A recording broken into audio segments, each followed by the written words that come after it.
नमस्कार मेरे सम्मानित साथियों और मेरे प्यारे प्यारे बच्चों। लेक्चर 21 पर मैं चर्चा करने चल रहा हूं।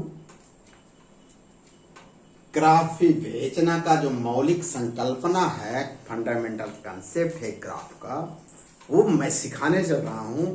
इसको अच्छी तरह से सीख लिए, क्योंकि आने वाले कंपटीशन में बोर्ड में ग्राफ पर एक प्रॉब्लम होगा। प्यारे बच्चों, जब इसका मूल कंसेप्ट क्या है, मूल बातें क्या है, जब आपको सीखने में आ जाएगी और मैं सिखा दूंगा, तो लेक्चर 21 को कभी डिलीट मत करना। क्योंकि आज जो मैं बताने चल रहा हूं ना, ग्राफ तो आप बहुत पहले से सीखो प्यारे बच्चों। 6 में भी पढ़े, 8 में पढ़े, 9th 10th सब में पढ़े, लेकिन मूल कंसेप्ट क्या है, मूल बातें क्या है, आज तक सीख नहीं पाए, केवल यूज करना जानते हो। आइए शुरू करते हैं। पहला पॉइंट, किसी भी भौतिक राशि को समतल में, प्लेन में प्रदर्शित करने का, दिखाने का एक तरीका है ग्राफ। कोई भौतिक राशि है, जहाज है, उड़ रही है, उसको अगर हम समतल में, प्लेन में, कॉपी में दिखाना चाहें तो कैसे बताएंगे? जो भी अपनाते हैं, जो फिगर आप बना रहे हो बेटा, वो ग्राफ है। तो ग्राफ से भी किसी भौतिक राशि को, जो चिड़िया उड़ रही है, अगर उसका कॉपी में या प्लेन में उसका फिगर बना दीजिए, तो इसका मतलब जो चीज आकाश में थी वो समतल में आ गई, प्लेन में आ गई, आपके कॉपी में आ गई, आप ग्राफ पेपर में आ गया, अर्थात सब मिलाकर प्लेन में आ गया। बात समझ में आ गई?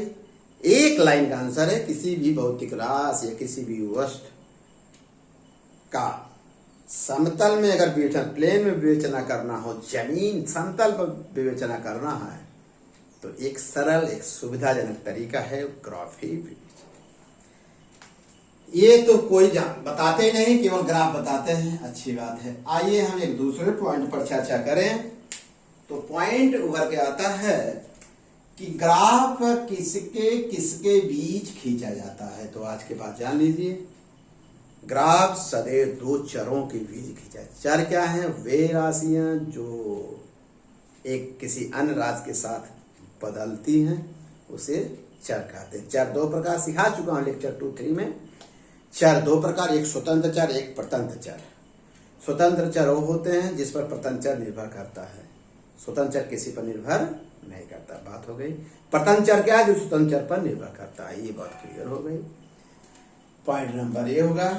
आप पॉइंट नंबर 3 हमारा जो है, ग्राफ खींचते कैसे? जो 3 डायमेंशनल कोई बॉडी है, कोई चिड़िया है, कोई ट्रेन है, कोई तरंग है जो पानी में ऐसे हलचल उत्पन्न होती है, उसको प्लेन में दिखाते हैं। कैसे दिखाते हैं, क्या करते हैं, आइए बताते हैं। समतल में दो परस्पर लंबवत रेखा खींचते हैं, जहां वो काटते हैं उसे मूल बिंदु कहते हैं, पॉइंट ना।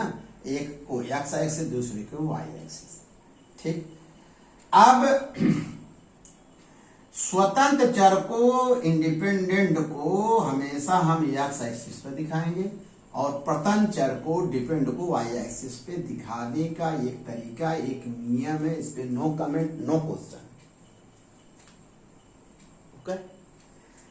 अब आपके दिमाग में एक प्रश्न उठता होगा कि सर आप बहुत बढ़िया बता रहे हैं, बहुत अच्छा समझ में आ रहा है, लेकिन हम स्वतंत्र चर, परतंत्र चर को कैसे फिल्टर करेंगे, कैसे अलग करेंगे? जब आपके सामने समस्या आएगी कि प्यारे बच्चों, टीचर बनाम स्टूडेंट के बीच ग्राफ खींचिए, तो आप टीचर और स्टूडेंट का नाम लेते ही आपके दिमाग में बात आ जाएगी, कौन स्वतंत्र है, कौन परतंत्र है। तो नाम लेते ही तो समझ में आ गया, टीचर तो भाई स्टूडेंट पर निर्भर नहीं करता, स्टूडेंट निर्भर करते हैं, इसलिए टीचर स्वतंत्र होगा, इसलिए एक्स एक्सिस दिखाएंगे, और स्टूडेंट परतंत्र होगा वाई एक्सिस पर। या कैसे बना दिए बेटा? ये मूल बिंदु, यहाँ टीचर दिखाएंगे, यहाँ स्टूडेंट दिखाएंगे। फिर जो आपका कोर्स है, समय विस्थापन ग्राफ, वेग समय ग्राफ, त्वरण समय ग्राफ। अगर विस्थापन समय ग्राफ खींचना हो तो देखते ही समझ में आपको आ जाएगा कि समय तो किसी पर निर्भर करता नहीं, चलता जाता है, इसलिए स्वतंत्र है। पी एक्स ऐसी स्वतंत्र दिखाएंगे और डिस्प्लेसमेंट यहाँ दिखाएंगे। फिर आएगा वेलोसिटी और टाइम ग्राफ, टाइम तो स्वतंत्र यहाँ दिखाएंगे, वेलोसिटी को यहाँ दिखाएंगे, सरल है बेटा। फिर आया त्वरण, अगर त्वरण को दिखाना हो कैसे दिखाएंगे, समय को यहाँ दिखाएंगे, एक्सीलरेशन को यहाँ दिखाएंगे। कहेंगे सर तो बहुत सरल बता रहे हैं। अरे भाई सीख नहीं पाओगे। पहले और आपको बता दें, अगर वोल्टेज और करंट, वोल्टेज और करंट में कौन स्वतंत्र है? अरे भाई जब वोल्टेज स्थापित होगा पावर हाउस से तब जाकर इन तारों में करंट बहती है। पहले कौन है बताइए? पहले वोल्टेज है, पहले करंट है। तो कहेंगे सर पहले वोल्टेज होगा तब जाकर होगा। तो कौन के माने करंट वोल्टेज पर निर्भर कर रहा है, इसलिए करंट क्या होगा? प्रतंत्र होगा। ये और ये क्या होगा?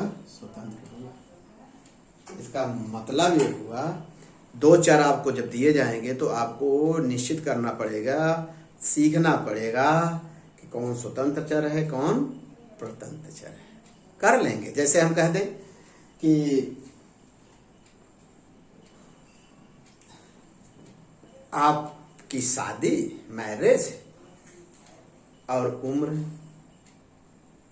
भाई उम्र तो बढ़ती है, मैरिज तो डिपेंड करेगा, उम्र पर डिपेंड करता है। और आप जब आईआईटी इंजीनियर बन जाओगे, एमबीबीएस डॉक्टर बन जाओगे, जब सफल हो जाओगे तब, और माँ बाप पर डिपेंड करता है, समाज पर डिपेंड करता है। इसका क्या मतलब हुआ? तो आप जो उम्र है इस पर दिखाओगे, उम्र माने एज, और मैरिज इस पर दिखाओगे। तो इसका मतलब एक साधारण उदाहरण, एक व्यवहारिक उदाहरण लिए, क्योंकि फिजिक्स स्टडी आप नेचर एंड देयर रूल्स, जो आसपास का वातावरण उसके बारे में अध्ययन करता है हमारा फिजिक्स, इसलिए ऐसा एक साधारण से उदाहरण लिए। आपको सोचना पड़ेगा कौन डिपेंडेंट है, कौन इंडिपेंडेंट।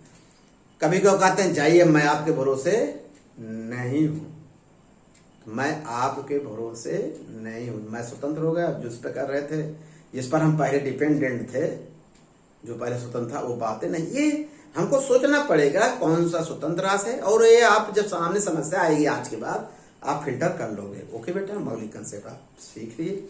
इसी से रिलेटेड कुछ बातें हम अभी नहीं, ग्राफ है, एक लेक्चर और देंगे, एक उस पर क्लियर हो जाएगा।